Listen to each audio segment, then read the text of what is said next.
Okay, how you guys doing? Good. Okay, first thing you do is, I always remind myself, turn these things down to stun so you don't bother people. Today we've got a very interesting topic, which is probably a little bit foreign to a lot of engineers, which is the topic of sales.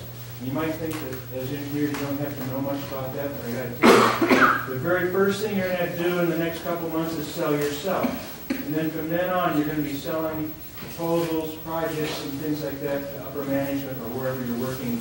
So understanding that sales is important from that aspect, well, you'll learn something today. The other thing is, a lot of you may not realize it, but your first job or some of your other jobs may be as what they call manufacturer's reps.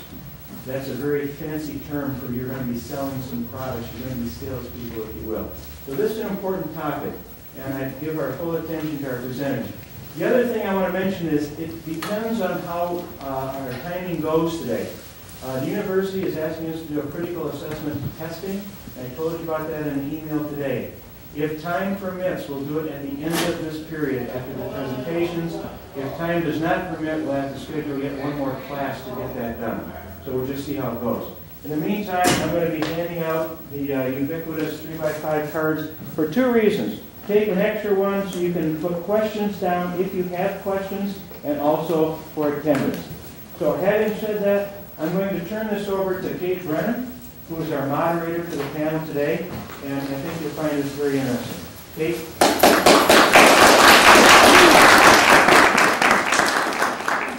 Before we begin, can you hear me when I talk like this? Yes. Can you hear me now? Okay. Okay, I don't know, because we were thinking you might need to move down a little bit to be able to hear us talk. So if you're having trouble, feel free to come on down. Fill in that second row. We won't ask you to do the first row. Well, as Greg said, my name is Kate Breenan, and I want to welcome you all here today. And thank you for letting us come and talk to you a little bit about sales and the fact that you might end up with a career in sales. I'm the owner and president of a marketing communications firm called the Breenan Group. And I am a member of Marketing and Sales Executives of Detroit, as are the other 4 panel members that are here today. I want to tell you just a quick little explanation of what Marketing and Sales Executives of Detroit is.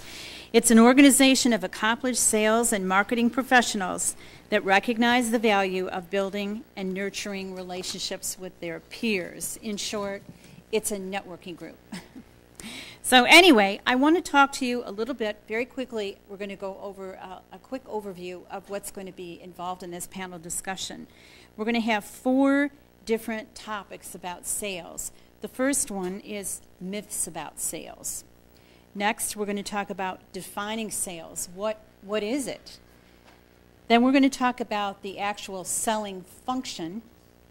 And we're going to close with a little bit about the personal side of sales.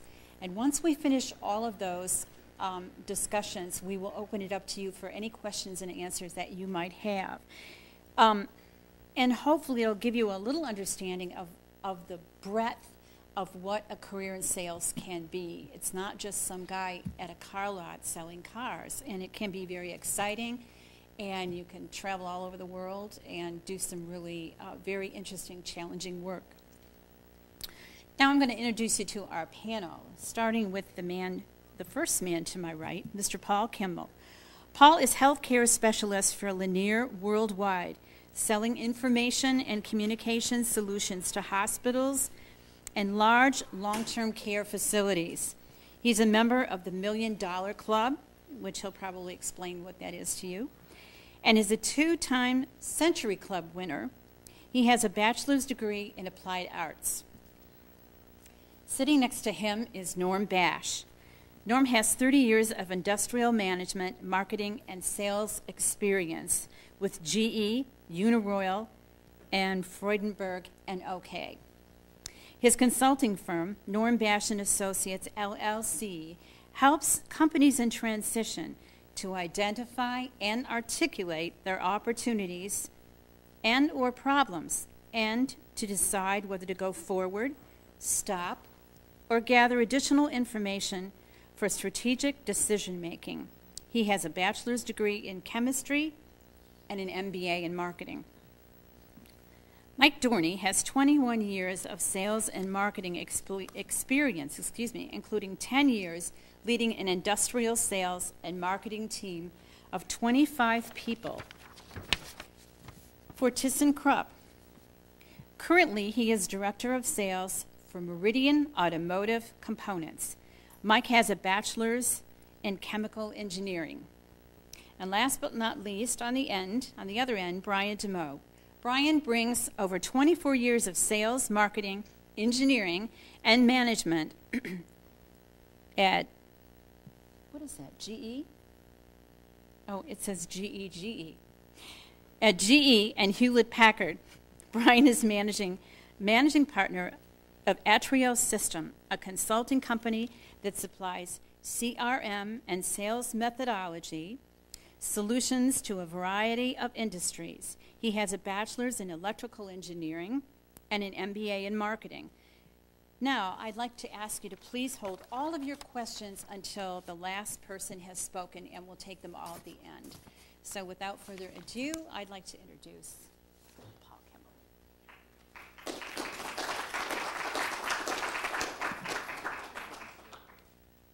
Thanks. I'm going to talk about some of the myths of sales because everybody has some preconceived notions of what a salesperson is and what a salesperson does. Hopefully it's not because I embody these things, but we'll find out. What comes to mind when you think of a salesperson? Who they are, what they do, what kind of things they're into. A lot of the things are, I hear this all the time, salespeople are good talkers. They're there because they can talk. Well, in actuality, I think that's not the case.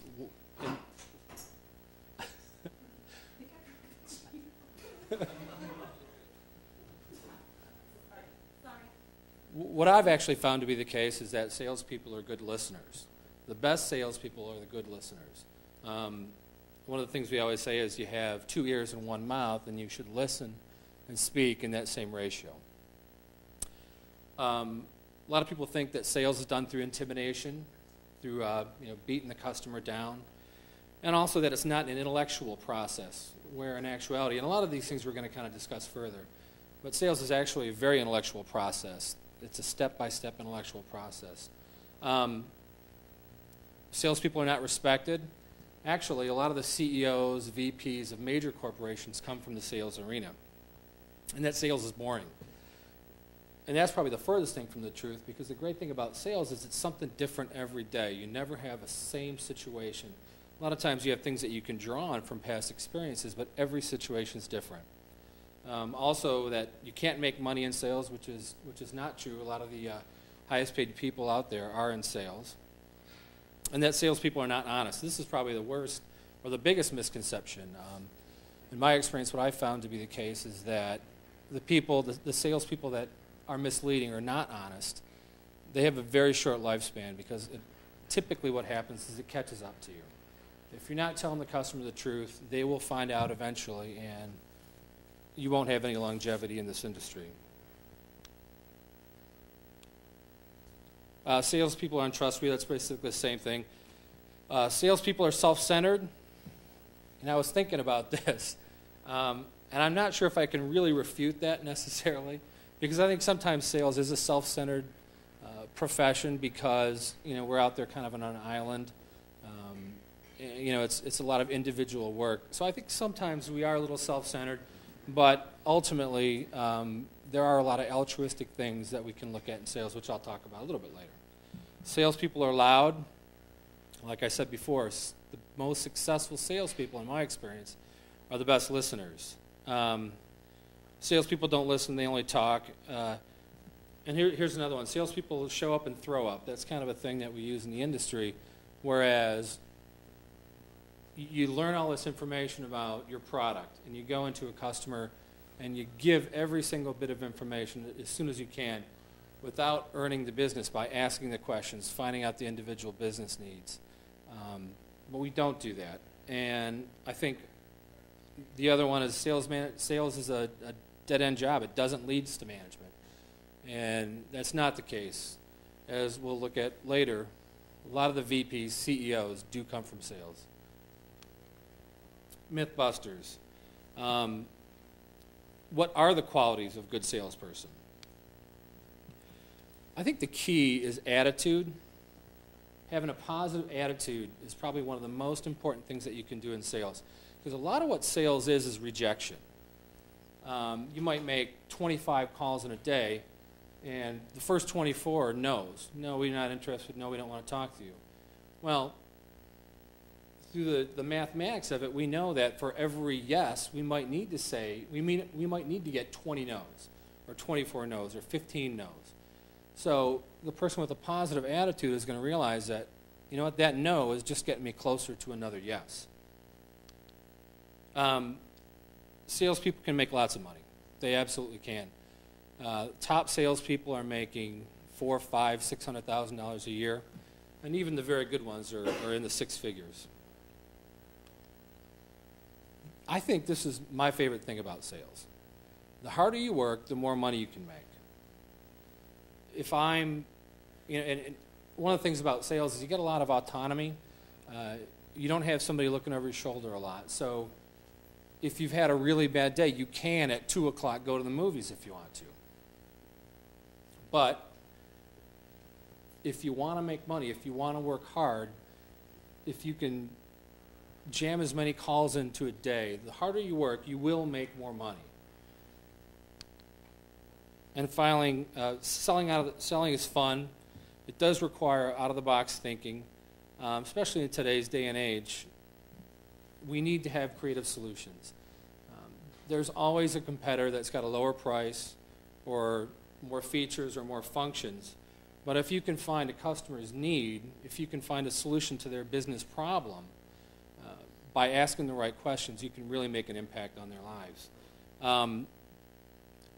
And just to relate a story, sales is a very altruistic, it can be altruistic in that I have a situation right now where I'm working with kind of a mid-sized hospital. A little history, they've laid off probably about 70 nurses within the last year. I have a proposal on the table that we're working out the terms and conditions on that can save them $16,000 a month on the same services that they're already getting. Ultimately, what that's going to mean for them is 2 or 3 more nurses that they can bring back in and help patient care. So, with that, I will turn it over to Norm Bash.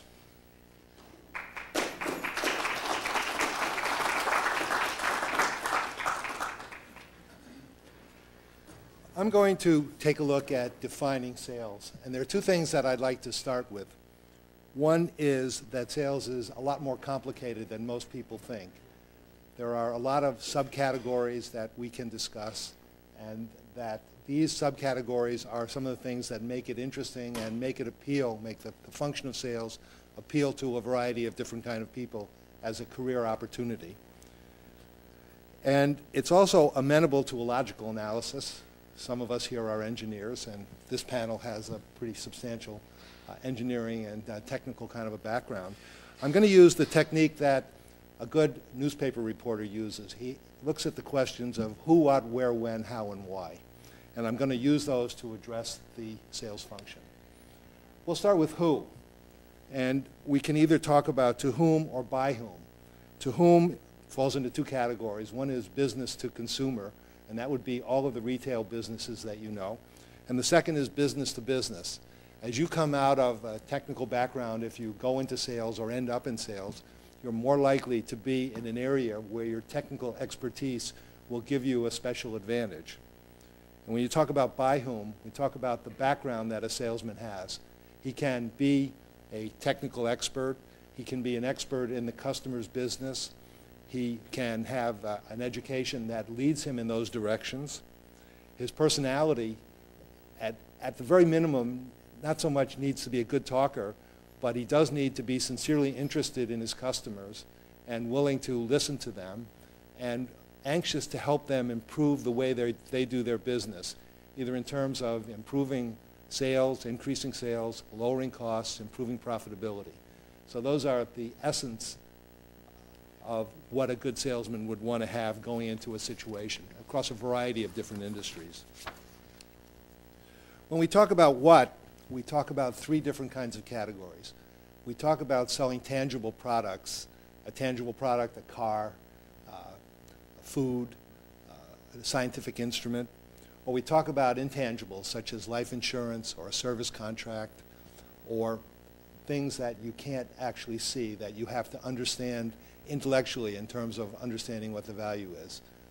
The ability to sell an intangible is much greater because you have to reach into the customer's mind to help him identify and understand just what it is he's likely to buy.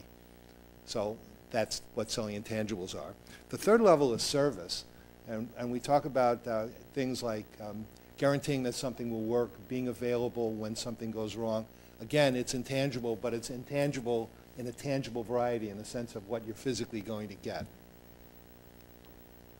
When we talk about where, in essence, we talk about three things. Your place would be a standard industrial salesman who calls on his customer at his customer's location, takes a factory tour, has a visual understanding as well as an intellectual understanding of what that customer does.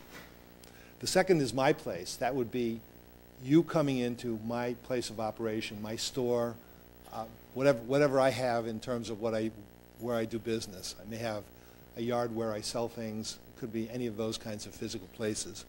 And the third could be any place. And any place, again, might be something like an intangible, where a salesman could have you come into his office to sell you stock, or an insurance man could come to your house and sit at your kitchen table and get to know your family and try and understand all of the things that you're worried about and concerned about in raising your children and providing for them in the event that you're not there to do that for them.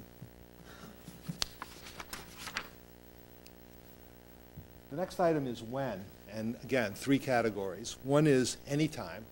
There may be a market for products anytime, a continuing need. There's a continuing need for food, for example. There's a continuing need for plastics if there's an injection molder. It may be occasional, which is that it only occurs once a year, once every 2 years, 5 years when something breaks down, something like that. And the third would be seasonal, Christmas goods, Easter goods, those kinds of things would fit in that category. The next item is how. And what I've listed here is a range going from the very simplest type of selling, which would be a sales clerk, all the way up to very sophisticated team sales. And just taking a look at some of these things. Sales clerk and inside order getter would be located at the place where you're doing business. People would come to you. Inside sales customer service would be the same. People might call, but you'd have to have a greater degree of expertise. Telemarketing and web-based sales might not even involve a salesman per se, would tend to be the person who sets it up in terms of getting that job done. Very little sales effort. Outside sales would be people who go to the customer's location and bring information to that customer, bring understanding of the customer's needs, and provide solutions to those needs. Missionary sales would be going out and helping people to understand that they have a need. They may not have identified what that need is. For example, you have a cure for a new disease and no one has identified even that a cure is possible. So you may have to convince them with data or put together an intellectual program that says, here are my test cases and here's what the solutions might be, and there are some other factors that might be involved. So it's a very intellectual kind of activity to develop that data, to go and still get the customer to explain what his problems are and then provide these kinds of answers. Consultative sales would be to go in and understand the customer's problems and then develop solutions. This is a kind of situation that Paul was talking about at his hospital. They needed money so that they could rehire nurses, so we looking for cost reductions. So you understand what your customer's basic needs are, and then you address them with specifically tailored programs that fit those kinds of needs. And finally, there are things like team sales. I was involved in a team sale selling nuclear reactors to Tokyo Electric Power Company. We wrote a 9,000-page proposal. The team had about 400 people on it, and the closing of the order took 16 years. So that's a team, and that's an effort that's really something. And the people on the team range from engineers to administrators to finance people to marketing people to salespeople Things were involved, included relationship selling and understanding all the needs and dealing with the government and dealing with the customer who is the power company and dealing with the power company's customers. So just to give you an idea of the complexity that can exist in a really difficult situation. I wanted to close with a small story about my own business. I have a consulting practice where I deal with industrial companies who are material processing companies. One of my customers had a need to increase its sales. He was selling basic paper for $1,400 a ton. And what he thought was that with some unique capabilities to put finishes on the paper, he might be able to find some different kinds of markets. So I did what was called a rapid value assessment, using the people on their team to build, in that company to build a team. And we looked at the market for paper in the scrapbook business. And paper and scrapbook is used by a very special audience. The market is about $4 billion for scrapbooking. It's one of these small segments that no one really knows much about.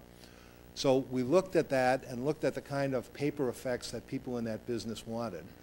We also looked at the people who are in the retail side of the business. This is for a heavy industrial company trying to look at the market. The result was we developed a product line to sell into that market. A line had 40 different kinds of paper. And instead of selling for $1,400 a ton, we sold our paper for $80 a sheet, 80 cents a sheet rather, excuse me. So that's the kind of difference that you can make, and that turned into a significant business segment for a company in a traditional kind of a market. So that's one of those kinds of sales situations. I sold the program, I did the program, but the effort was for the company to develop a whole new business. So that's what my view of how sales looks from the inside position. So I'd like to turn it over to Mike.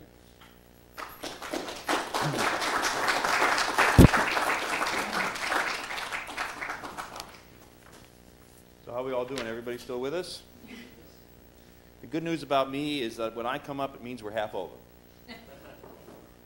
My job in the presentation today is to take you and give you a little window look into the day-to-day operations of a person who might have a career in sales, what types of qualities they have, what types of activities they'll perform, and things like that.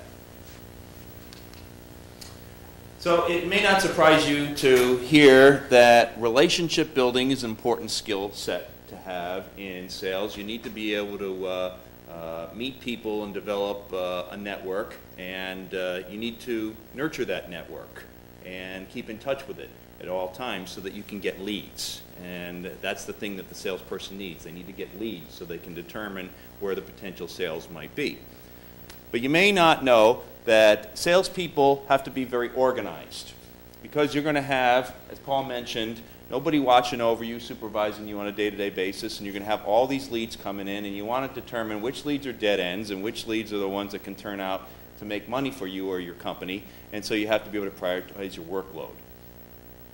Also, you'll have probably some support staff back in the home office, customer service people, engineers, working on some things for your customers, and you're going to be the point person for their activities and how they support your clients. So you're going to have good leadership capabilities, even though you may just be a frontline employee at the time. Problem solving is one of the key things that salespeople need to be good at, because there are always competitors in the sales field. Everybody's got a product.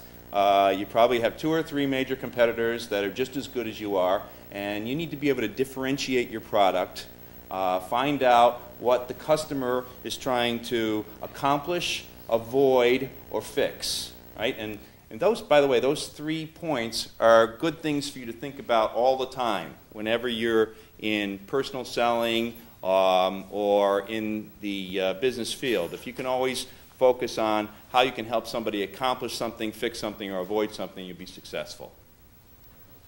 Negotiations is obviously a sales skill set, and just general business knowledge is important, because you need to be able to tell which business leads are going to be profitable leads and which ones are going to lead to nothing. In my job, I spend a lot of time researching. And Paul mentioned it, and he said that you have to ask a lot of questions. That's what research is, going out into the client base or into the market and ask questions. When I was running the sales team at ThyssenKrupp, I used to give everybody a list, to a new sales rep, a list of questions that they should ask during every business meeting. Okay, we were in the automotive industry, and if you're in a different industry, your list may not be the same as those individual points, but you're going to be wanting to know who are the business decision makers, what are the characteristics of the product the customer is trying to build into their product so you can help them fix, accomplish, or avoid something. What are the competitive situations out there? What are your competitors trying to do? Who's got the business today? And, boy, that is really small font. And what upcoming opportunities would be out there for you, and so what kind of leads exist on the account. Once you have your questions answered, you do a lot of planning, a lot of analysis on your account. What am I going to do? How am I going to create a proposal? So I spend a lot of my time doing analysis and planning. And certainly communicating is an important thing. Not only reading, writing, and speaking, but also communicating with nonverbal cues when you're with a customer, so you can tell, well, this isn't really working with this person, should I try something else? Creating and making proposals is about 80% creating proposals and 20% making proposals. You actually will spend a lot of time in the office coming up with something to talk about with somebody for 30 minutes. Meeting customer needs and demands is probably the biggest thing that you spend time doing. When you get an account, and if it's an existing account that provides repeat orders, you have a lot of needs to meet. There's deliveries to be made on time, and there's certain contractual obligations to fulfill. Collecting purchase orders and payments. If it's not paid for, it's not sales, it's charity. And I spend a lot of time chasing down money. Things are supposed to be paid normally within 30 days, and it doesn't always happen that way in our business. There could be reasons. Customers might be trying to manage their cash flow, or there could have been a problem with your electronic invoice. There's always an issue, and you have to spend time sorting it out. And then entertaining is another thing that a salesperson does. Maybe just going out to lunch with a client, but you could also be spending time with them in some type of a pleasurable activity like playing golf or going to a sports game, something like that.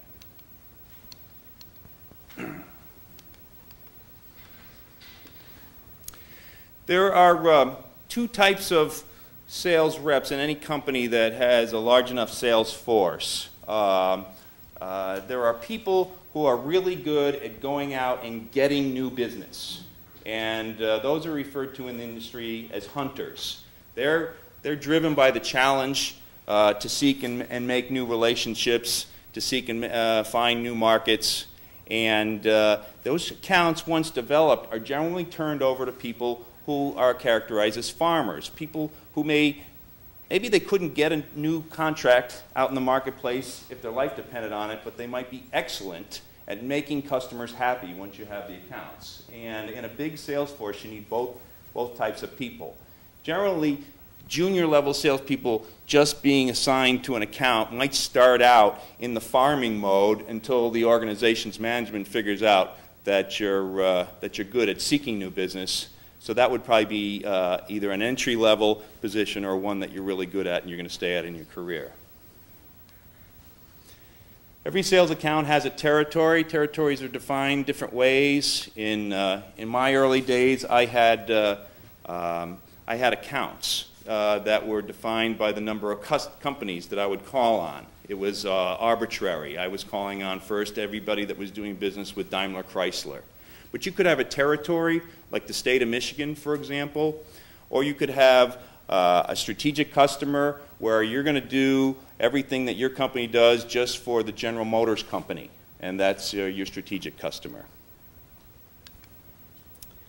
And lastly, salespeople are measured, more so than a lot of the other functions in the organization, because everything has to do with dollars, and companies have very good business systems to count dollars. And sales folks can be measured on, for example, how many dollars of revenue they're achieving every time period on their account. If you're responsible for any degree of the level of price in the negotiations, you could be measured on the margin on your account. You know, are your profit levels on this account commensurate with what the company expects or is average for all the other accounts? You might be measured on your quote success ratio. Paul mentioned you're going to get a lot of no's. You may only be successful on 5% of your quoting activities. Well, it costs a lot of money inside the company to make proposals and to develop quotes. So every time you deliver a quotation and you get a no, your company invested money and didn't get some business. So you might be measured on quote success ratio.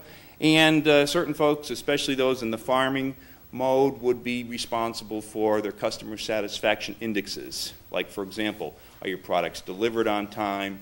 What is the quality level of your product compared to the expected specifications, etc. So with that, I think we'll turn it over to Brian Denoe, who'll talk about some real-world experiences and the personal side. So.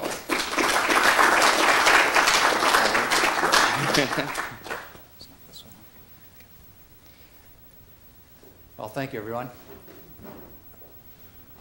Engineers make, or certainly can be, great salespeople.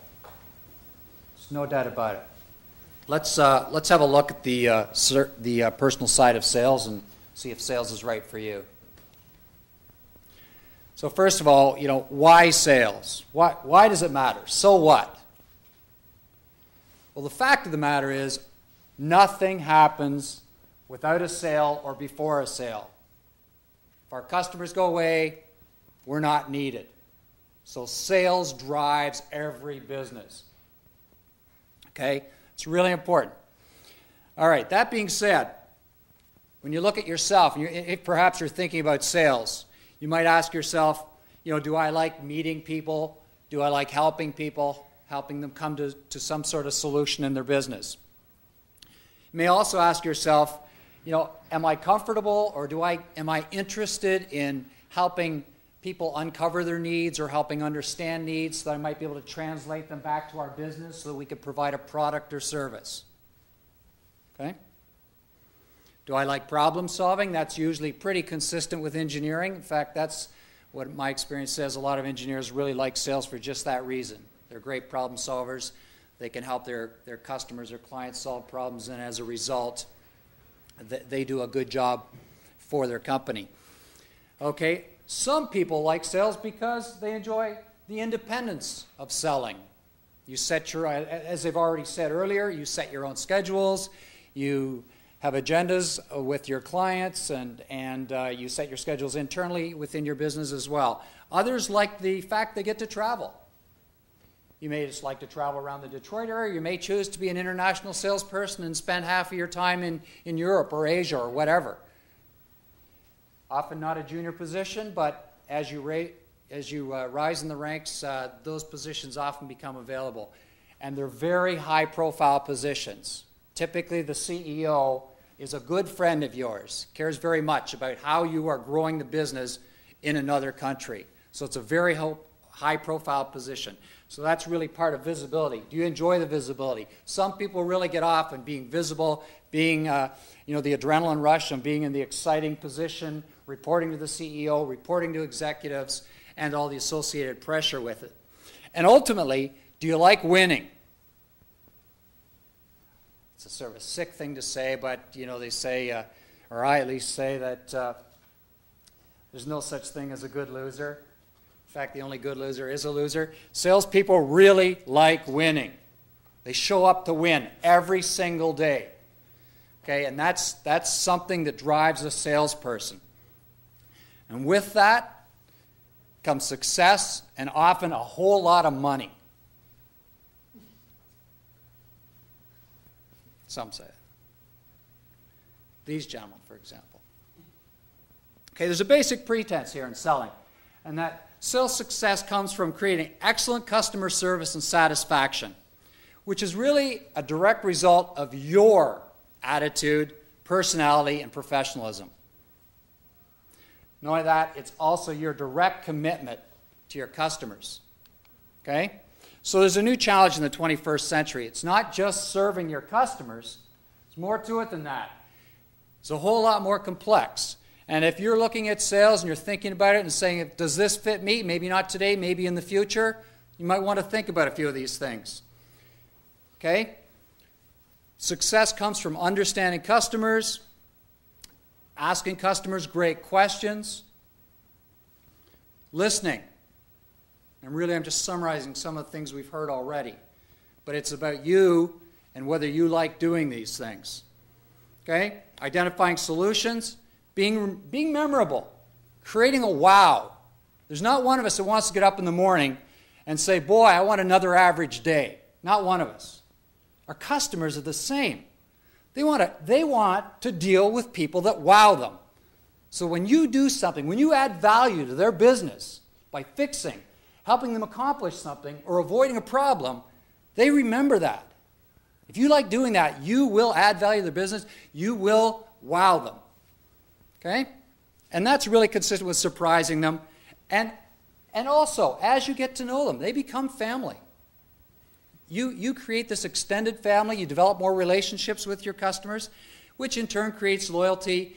And frankly, we make most of our money from our ongoing business. And that's from the loyalty, and that's from wowing, and that long-term relationship that comes from repeat business.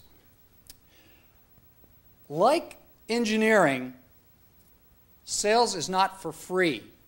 You've got to invest some of your time to learn and train. Okay? So I said engineers could be and can be good salespeople, but along the way, you do have to train. The easy part usually is learning your products.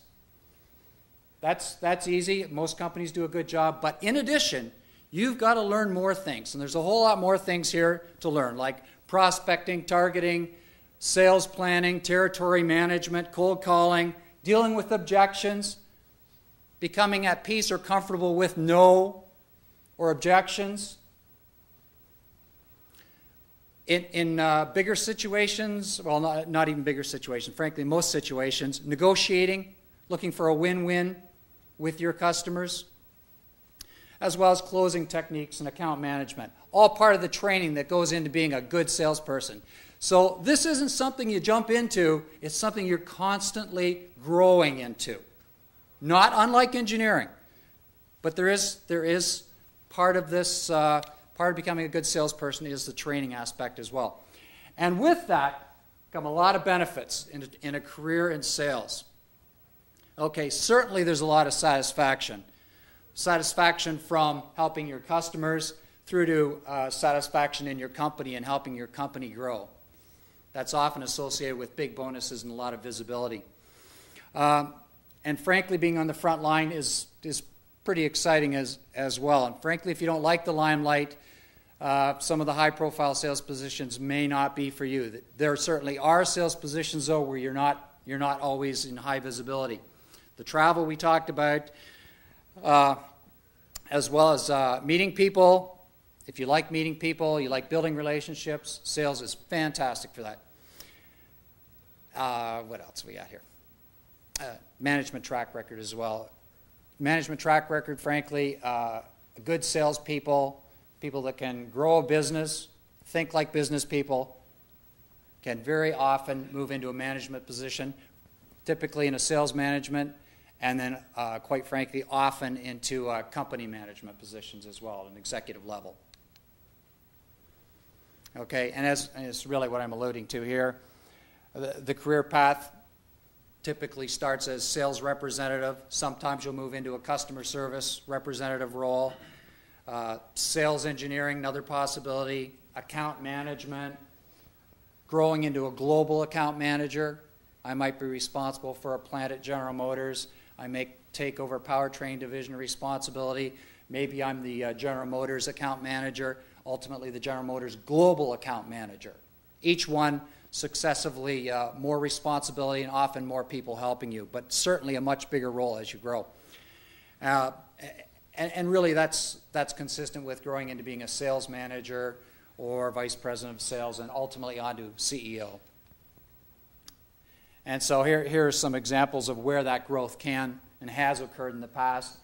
People like Larry Ellison and Fred Hassan have been salespeople and ultimately grown into being CEOs. Any questions? Let's turn this back over to you, Kate. And thank you.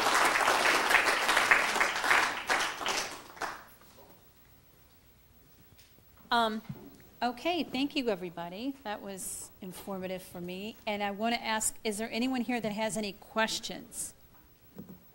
Yes, obviously, one way to learn about sales would be to tag along with a good salesperson and watch and listen. Mm-hmm. We here are working with people in classrooms. Has any of you seen an effective way to teach sales skills or some portion of those, like Mike's list, in a classroom, such as debates, which cause you to want to listen carefully and respond intelligently? Are there any particular techniques that are suited to a classroom environment to teach any of these sales skills? Well, I mean, take a stab at that. There's a lot of sales programs that are put on by professional sales training organizations, and they do exactly the kinds of things that are there. We had several of them as members of our group. And they'll talk about things like territory management or account management or prospecting or handling objections or negotiating or closing. All of those, there are numerous courses that are around. With regard to getting them into setting, from a practical sense, if I were sitting in a leadership position, I might talk about getting some of those people to come in there, bring their classes in, and to be a part of your curriculum, as opposed to doing some of that, from scratch. I think that there's a lot of talent, a lot of those activities are there. With regard to your first comment, which was kind of a mentoring, that's done very regularly inside sales organizations. Typically, a person will go through some sales training and product training, then he'll be assigned to a sales manager, and he'll make calls with the sales manager, and then he'll start going out on his own, and it'll be the sales manager working, and then the salesman watching, then the salesman making the calls, and the manager watching, and then the salesman working on his own. So there may be some things like internship programs that would be an approach. I don't know of any specific ones, but that would certainly be an area that an approach that you might want to consider. You want to? I would say that a very good sales curriculum would include teaching the selling process and then having a number of case studies of what the selling process is in some different industries. Because the selling process is an important thing for a future prospective salesperson to understand and to manage. And a lot of role plays are really effective as well. You got a list there, don't you? Yeah. It's interesting. It seems that selling has been, the training of salespeople has been largely picked up by the, I'll say the non-academic people. There are a number of companies like Miller Hyman that offers sales training. There's solutions selling. There are a number of negotiation companies. And so it can be taught in classes. In fact, that's, I would argue, partially why we're here, to encourage more of this to be pulled into the, into academia and to be incorporated into to the curriculum. But there's definitely material out there that is being taught by companies, and they're quite profitable, and it's very doable. And I would concur on the sales process thing. Sales is not a bunch of events that occur in an ad hoc manner. It's a process that should be repeatable. Thank you. Welcome. I want to say too that if anyone was interested in having someone come and speak on anything like that, from marketing and sales executives of Detroit, we do have people who will go out and speak to a class, like this panel discussion that we're doing, but let's just say you wanted someone to come and talk about the sales process or something, you could always call us, and we could send somebody out. We're happy to do that. So, anybody else? Yes? You had mentioned intangibles outside the realm of services. Could you name a few examples of those and what the best methods are for selling those? Things like life insurance, guarantees on service would be two of those kinds of things. And in selling them, the real answer is to isolate the most likely customers for those things so that you don't waste your time. So if you have life insurance, typically it's sold on a referral basis.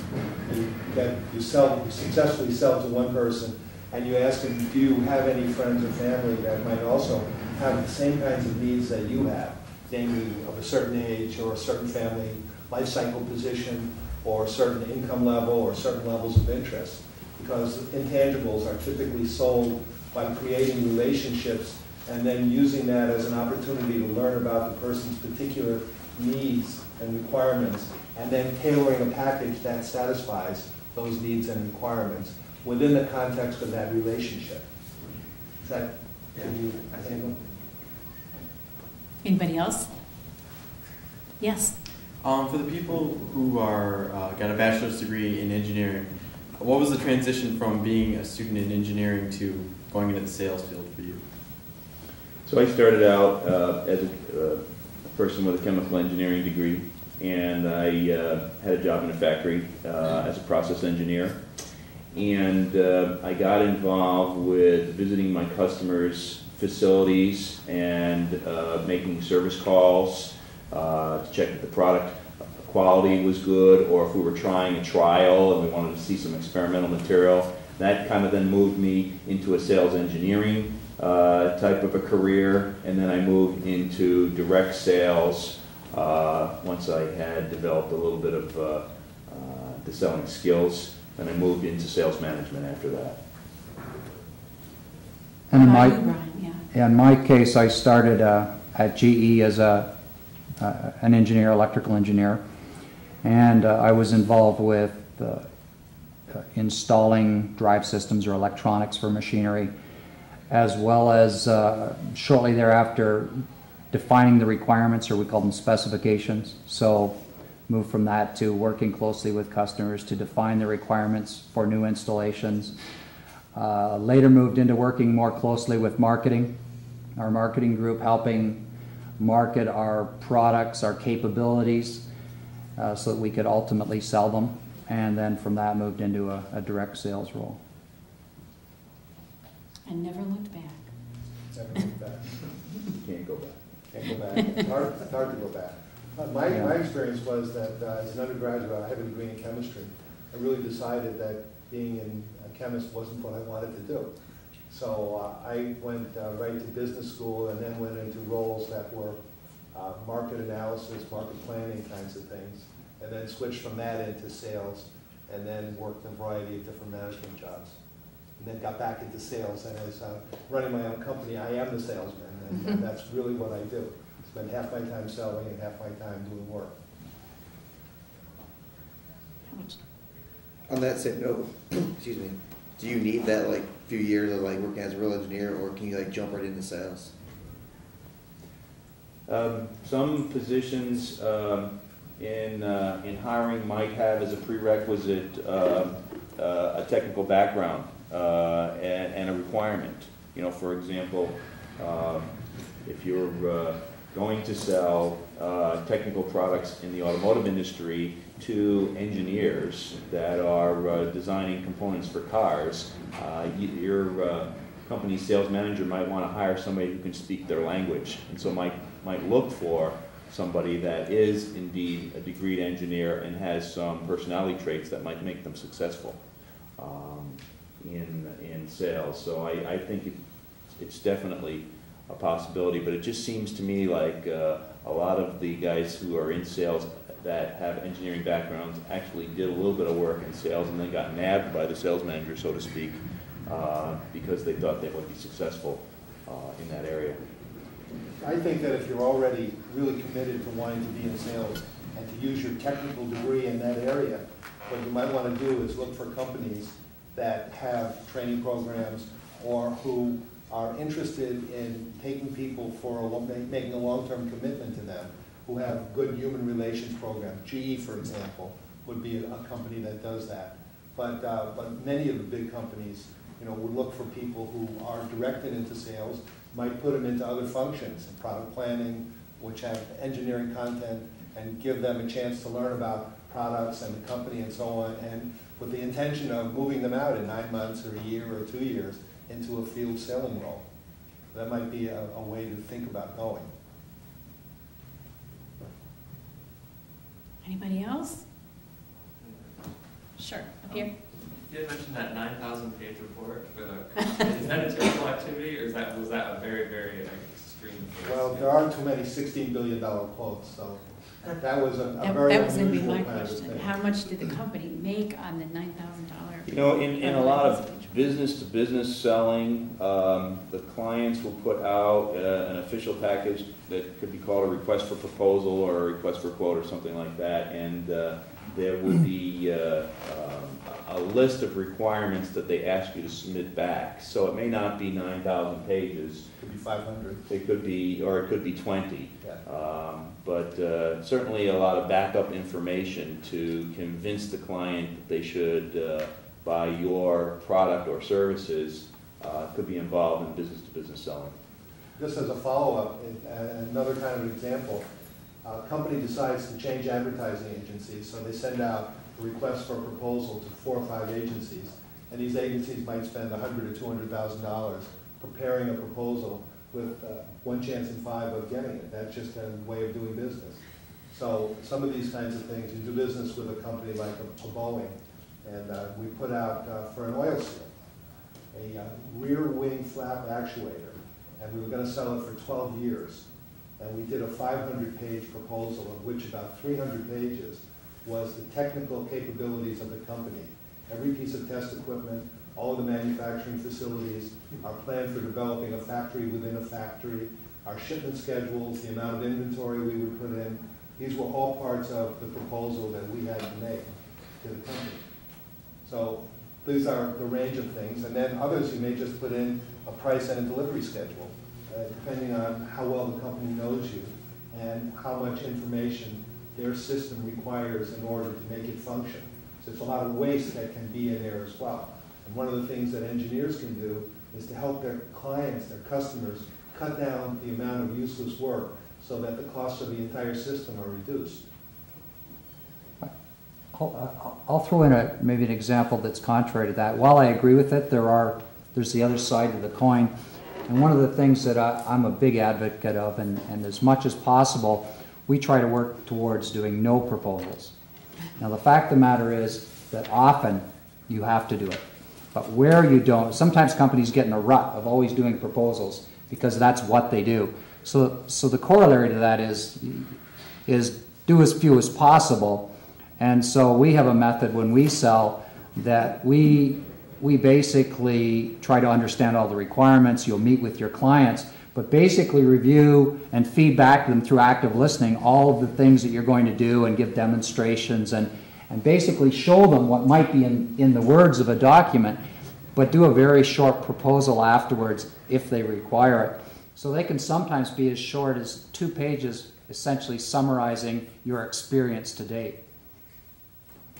Let me just add that I absolutely agree with what you said. The best sale and the best salesman is the guy who has done all the pre-selling, everything is well understood, there are no objections left, and he just says, I'll confirm this so that you can give me a purchase order number. So if you've done everything right and you've really been the most effective that you can be, then the customer doesn't have to go through this fancy quotation process. That's really a function of an inefficient organization that's fixed in its ways. You should just be able to get that order, because what you've done is you said that there's only one person who can satisfy that customer's needs, because you understand it better than anybody else, you've demonstrated it, and you're now ready to accept the order, and it just naturally flows to you because you've earned it. What about you, Paul? What about proposals in your? Well, I mean, Absolutely. I think for me, in an IT perspective, a lot of what we do is just proof of concept, where we actually bring the systems in, or we recreate their networks or the servers within our offices, so we can just do a proof of concept, and then it's just a one-page code after that. Mm-hmm. So you can see there's a big variety. Anybody else got a question? Yes? I have one. For a lot of us that are coming out as engineers, this may be geared towards the ones that have done engineering, how would you say the advancement path is for going into sales for well-spoken engineers as opposed to, I say, the career path for engineering? Because I have noticed that there's ceilings that you will, I guess, experience when you get into the engineering departments of how far you can go. Go ahead. Let me talk about it. Oh, yeah. Some of the same skills that are required in selling are the ones that will make you effective as an engineer. Namely, what you do is you identify real problems, you identify the people in your organization who are the decision makers, you understand what they want in detail and how they like to receive their information, and then you give it to them after you've already done some pre-selling, so that they can just say yes to you, so that you can fund your projects, you can be very efficient in your utilization of resources, and that will automatically qualify you for management positions, because that is management. So if you do that in engineering or if you do that in sales, you'll be effective in both. One of the things that would be very different would be the nature of the company that you work for. It looks to me that some companies are very sales-oriented while others are much more technically oriented. Procter & Gamble, the sales guys, the marketing people win in Procter & Gamble. They always win in Procter & Gamble, with some exceptions. Whereas if you go to what would be a good technical company? Like Hewlett-Packard, for instance. Mm-hmm. Although there's some exceptions, but the Hewlett-Packard people have historically been engineers. Obviously, there's some changes now, and things are doing differently. At the Dell Computer, the people who are moving up are the logistics people, the people who created this system of when you get an order. So, depending on the nature of your interests, you ought to be able to look at some range of companies that match what you like to do. So if you want to be a sales guy, you go to a sales place. If you want to be an engineer, you go to a place where engineering has been the primary focus, understanding that nothing is pure black or white. Oh, I'm sorry. I might, first of all, agree. I think the skills that make you successful in sales are the skills that make you successful in engineering. And so I wouldn't give up on engineering because you think the grass is greener on the other side of the fence. I would pursue sales because that's your interest. There's also a technique in terms you alluded to I forget your exact words about a good talker. Honestly, in my opinion, that's not so important. A good thinker is more important to me, and so someone that's got clear thoughts that doesn't speak well is more important to me than someone that speaks well and has no thoughts. So, in fact, there are good sales techniques. They say the best salespeople are like Columbo. So I don't think the good, if you were emphasizing good talker. With this crowd here, by the way. Yeah. Yeah. So that being said, I've been dated. If you're emphasizing a good talker as leading you somewhere, probably not nearly as important as good thinker. And don't give up on engineering because you think grass is greener on the other side of the fence. Pursue your passion. Let me make one comment about a good talker. The best talker is the guy who's most interested in you. That's the person you'll consider the best talker, and he will be the best listener. He'll do a good job of proving that he's paying attention to what you're saying. He'll restate some of the things that you say. If he's not clear, he'll ask about it, and you'll have the feeling that he has your full and undivided attention. That's what a really good talker does. So if you have those kinds of skills, which you can easily build, you'll find them useful in every area of your life, in your social life, with your families, and that will make you more effective in everything that you do. I think, I just wanted to add a comment to your comment, most of you know that I spent about 35, almost 36 years at Ford. I started as an engineer, and don't lose sight of the fact that even in companies like GE or Ford or Lear, you have internal customers that you really have to sell to. And all those techniques that they're talking about are techniques of salesmanship that you identify their needs, the needs within the whatever company you're working for, and building those relationships with those stakeholders, which are the same things you do in selling. And that's kind of a career path. And you'll find as you work for large companies or even on your own, that if you're going to succeed, you have to really work hard at selling your ideas and putting this proposal in terms of what people really want. You got to eliminate somebody's pain, or they're not going to go for it. There's a very patient man over here that has a question. It may have been answered already. I was just wondering, what industry or market are each of you primarily focused on as far as being salesmen? I sell to IT, basically. I sell to manufacturing companies that are materials oriented to the processes. I'm in industrial sales, primarily automotive. I have the best job in the world. I sell to sales executives. They're the easy guys. And I sell to everybody. No, small to medium businesses and nonprofit organizations. Does anyone else have another question, or I just want to make sure we're not running out of time. Okay. I do. Okay. I've worked in a company before where I had to bring in representatives from another company to give me a quote on a job. And basically, I knew the scope of work, which I knew what I wanted to do, and I knew the problem and how to fix it. But I had no idea of what materials I want to use or how am I going to get the job done.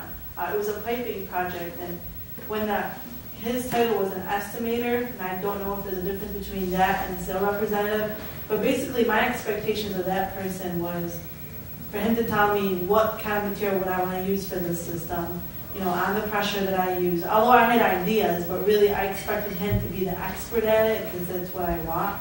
And then I had to get a couple of quotes, and after that, you know, depending on the prices and everything else, select the person, and they were going to actually do the entire job and bring in the materials and everything else. Is there a difference between an estimator who's really expected to know how to find these solutions and a sales representative? Because it sounds like maybe you know, an entry-level sales representative would know a product and try to sell it. Did the estimator? Do you feel the estimator knew what you wanted? Yeah, he to did. know? And okay. I mean, he was referred to by someone else. Okay. But I just don't know if there's actually a difference if, you know, you're just trying to sell a specific product, you know, like a pump or a cooling system, or you're actually going in on a job and expected to like do the whole scope of work for your customer. So there's an internal process and an external process when you're involved in selling, and we've been talking about the external process.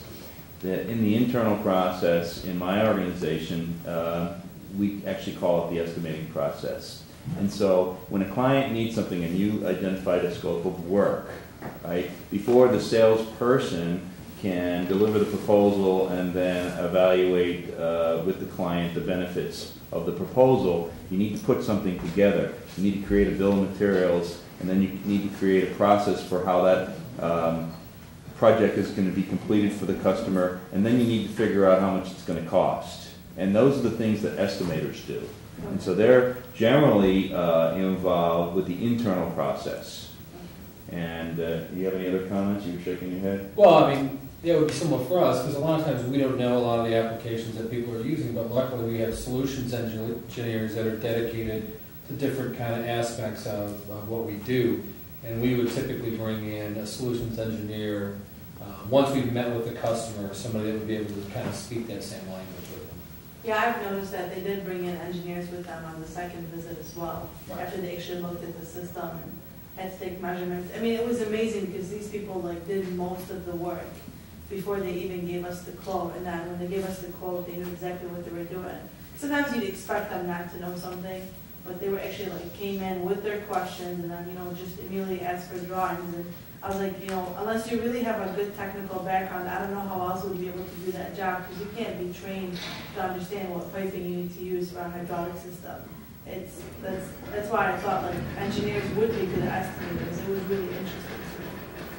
I think you're right. From the point of view of the process, somebody who may have been the salesman, may have been the estimator, was the point person.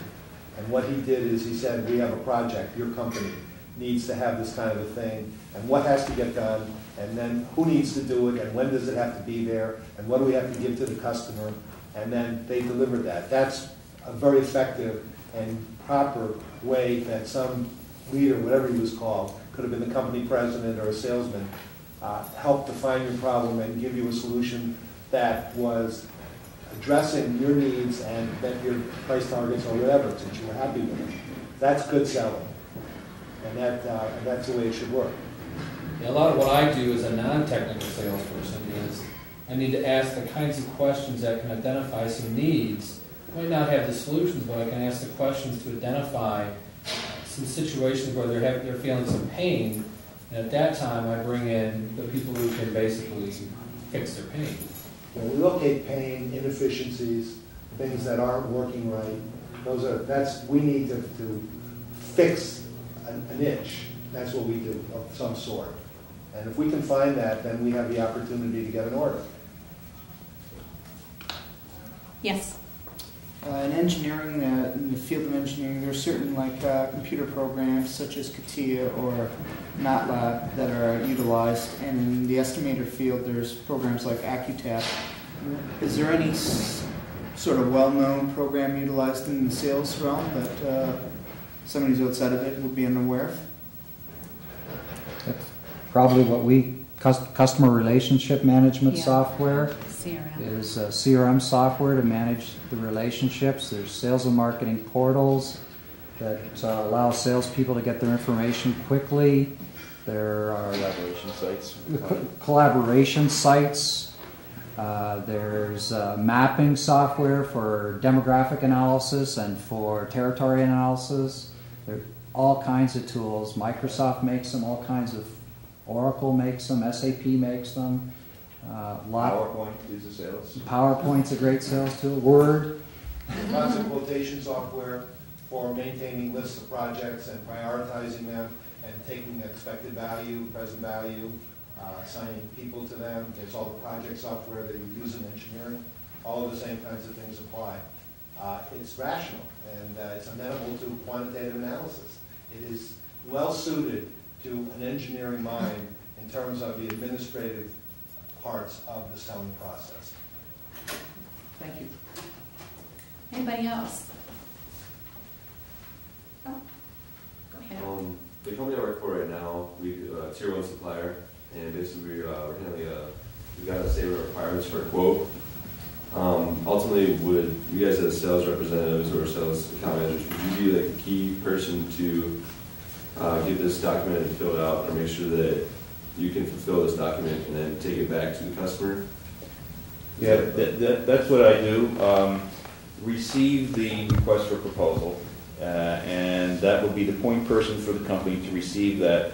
And then the responsibility of the sales rep is to analyze it and feed the information from that into its company's system. Okay, so now I want to explain to this team of people that's going to help me at this tier 1 company work on this project. I have to explain the customer's needs. And then you might also be involved with husbanding that particular process to fill out that request for proposal through your company's system. You'll have to work first with the engineering department, right? And then you need to get with the finance people, and then you might need to get with the manufacturing people, and the salesperson would lead that through the system. And then at the end, you now know you have everything you need to fill out the request for proposal, and then you can go and do that. And that's the role you would have. There are other models where there might be a program manager or a product manager or a project manager who may do that, marshalling it through the steps. The point that I'd like to make is that the goal of the salesman is to, when he gets the request for proposal, he already knows everything that's on it because he's been involved with the people who influence the development of that request for proposal. In the best of all possible worlds, the RFP can only be satisfied by the products or services that your company makes. That's really what a salesman would like to do. That's nirvana, is being there, understanding the problem best, and writing the solution so that no one else can quote. So that's really what the ultimate goal of selling is. And so on that note, maybe a little bit contrary to Mike, but probably a little bit consistent, is it's not the role of the salesperson to fulfill that document. The role of the salesperson, sales executive, is to create or work with you to create it. Right? By the time that's written, to Norm's point, it's probably written around one company, whether you believe it or not, because you are influenced by the input of probably primarily one sales partner. The guy who's done the best job of listening to you and giving you help, making your job easier, making it pleasant for you to go into work, and hopefully once in a while surprising and delighting you. But I really put surprising and delighting last because it's the blocking and the tackling that gets most of the business in this world. You do it right, you're there, you're not alienating people, and you're not making big mistakes, you're not over-committing, you're not over-promising, you're getting the job done and making the guy's job easier without putting him at jeopardy. Those are the things that are really important in being an effective sales guy. And to piggyback on that, if we get a quote that we were not involved in the writing of it, we have a very small chance of winning that quote. If we were in it to begin with, one of the first companies in, and we helped them write it, exponentially the odds go up. One last question. Oh, Please. That's what there he is. There you go. Which, I guess for like all you, which do you like more, presenting the proposal or negotiating? Negotiating is a lot harder than presenting. Which do you like more though? Negotiating is where you can win. You have to go and do the negotiating. Everything else is really a waste of time until you get to the point where you can get to a yes. So do you like that best, Norm, the negotiator? He's asking. There are good days and bad days. It depends on how the strength of my position. Maybe So he sometimes doesn't not like so either. much fun when I'm deep in the hole. Well, typically when you're negotiating, you have to process whether they're going to say yes once you get to a certain point. So, to me, if you've gotten it to the negotiation stage, you're in good shape. So, I was going to say the same thing. You know you're not wasting your time on that proposal, even if you're in a difficult negotiation. You know you have the chance to win because nobody's going to spend any time negotiating with you if you have the losing proposal. Right? You have to get up to the plate. I dislike both of them. Me too. Presenting is the worst. Negotiating is the next worst. It really means ultimately I've failed in helping convince you that we are the right company for you and that we've helped you solve your problem, and that I haven't created a vision in your head of us solving your problem. And so it's really it's a frustration point for me if I get to both of those. But there are a lot of people who insist on negotiating even when you've done everything right and everything is in place. Yeah. And that's just the nature of the way humans relate to each other. We test each other to see if we can get anything else. And so one of the hardest decisions is when to say no. And that's something that we all need to recognize. And in the negotiation, that is really hard. To turn down business, really, after you've worked on it for a long time, is really one of life's most painful things. But you have to do it because you just can't continue to give in certain situations. That's one of the things that's tough. We raised our prices this year because some people feel compelled to negotiate. So we raised them so that we could get back to our price. You're the guy. And now you know the secret. I'm just curious how many of you are considering the possibility of sales when you graduate from here with your engineering degrees. Just show of hands. 2, 3, 4. That's it? Wow. Well. So there's 13 million salespeople Hopefully. in this country, just as a number. Maybe some of you will change your mind. Some of you may change your mind, Yeah. or those Yeah. opportunities will be irresistible to you later on. Yeah, right. You may reconsider when you think about the money other people are making. Exactly. Truly, truly. Well, thank you very much. We want to thank all of you for being such good listeners. And we hope that you got something out of our presentation, and we were very happy to be here. Thank you.